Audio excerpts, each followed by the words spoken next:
An oversight or a simple lack of focus and foresight as far as your finances are concerned can leave you scuttling for solutions. And in this time when we have the hardships of the pandemic, it can be even amplified. In this situation, we cannot, and at any point, cannot take any action less than that is supposed to put us in a better situation.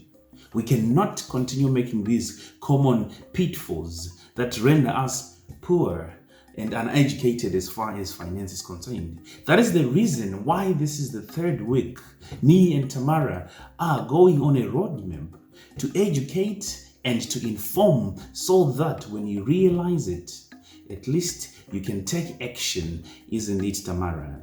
That is 100% correct, TJ. And look, like TJ just mentioned, there is a pandemic going on. There's a potential recession if it is not the case already. And like there are so many external financial threats that are affecting our well-being, and it's so easy and convenient to say that, hey, look, it's just COVID-19 right now, there's nothing I can do, like people are not buying my products and services, there's nothing I can do about that. You can say, look, the economy is going down, life is just more expensive right now, so it's not my fault I'm spending more money. It is so easy, and we get it, so convenient to blame your external environment, saying, look, there's nothing I can control about that. But remember, no matter what is happening in the outside world, you still have control of how you're going to react and respond to that. Okay, so without wasting any more of your time, let us get into money mistake number 11. TJ, take it away. Mistake number 11 is not paying the minimum for a product of the same value. People have got this notion that if you go to the higher value market, at least you get a good product. Let me give you a very simple example. Grocery is a very important thing as far as the household is concerned.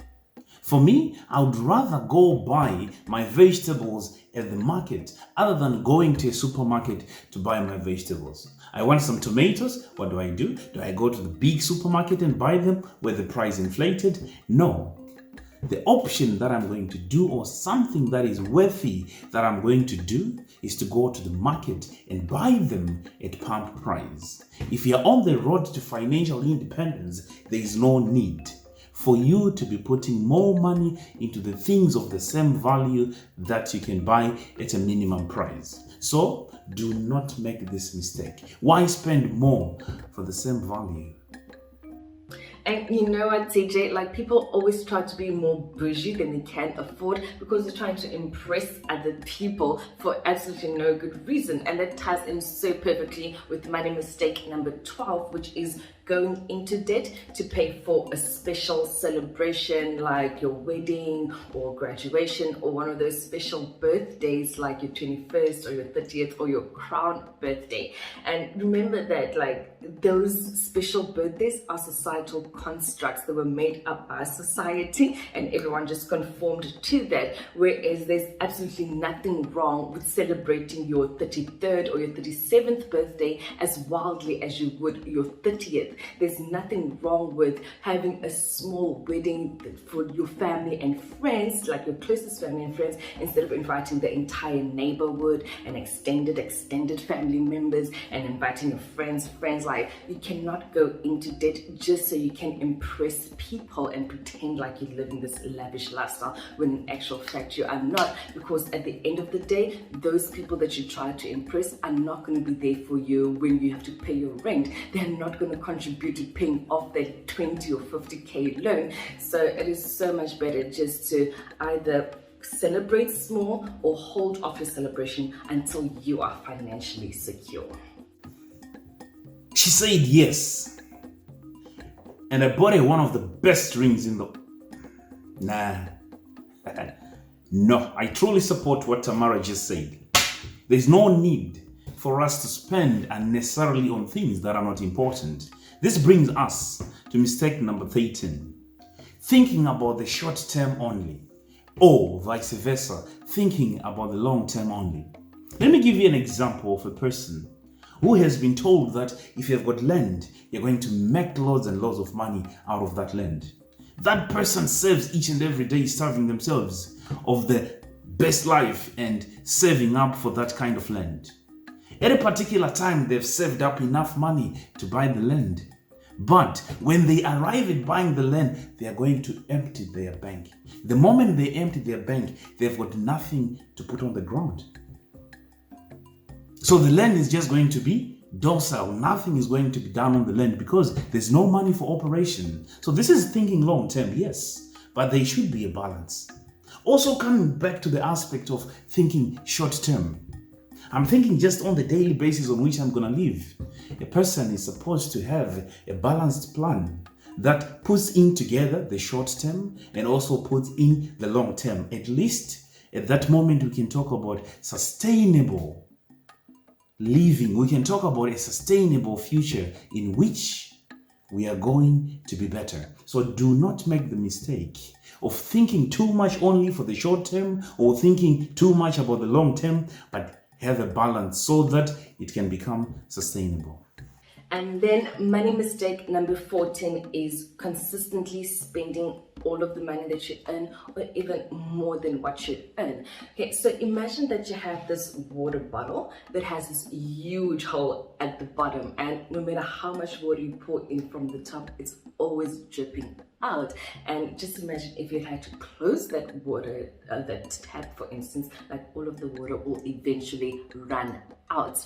Okay, so that is exactly how most people spend their money. Like, in as much as a lot of water is coming in, a lot of it is also flowing out.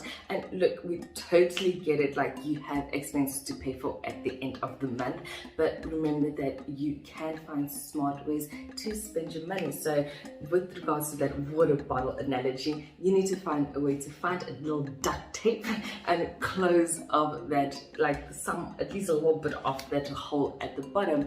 And you need to find smart ways to save money, and secondly find creative ways to get more money in. And you can even start a side hustle or two. Why not?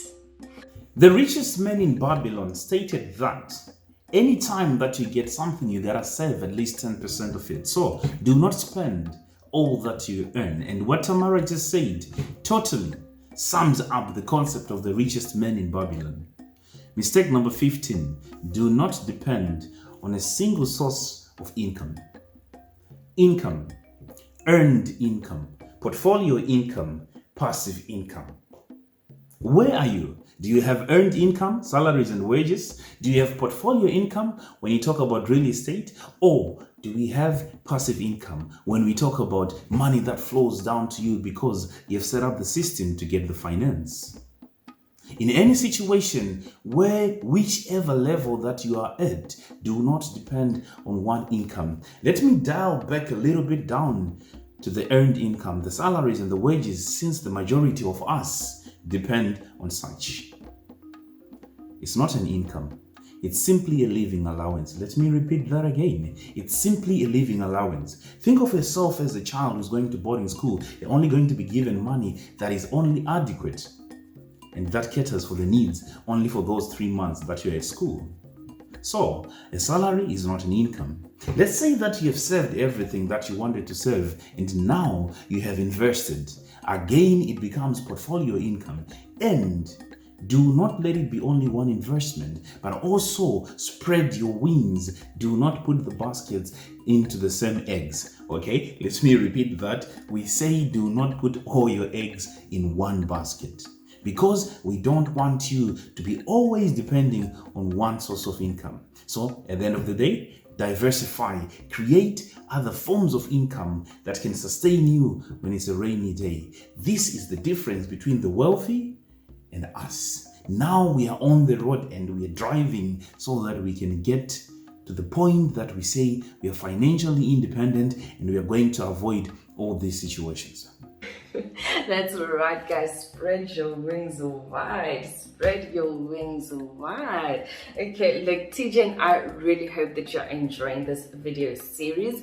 And so we created this mini video series titled The 20 Money Mistakes That You Should and Can Avoid. And if you haven't yet done so, please go check out videos 1 and 2, where we cover money mistakes 1 all the way through till 10. So The last video will be dropping probably next week. So I'll see you then.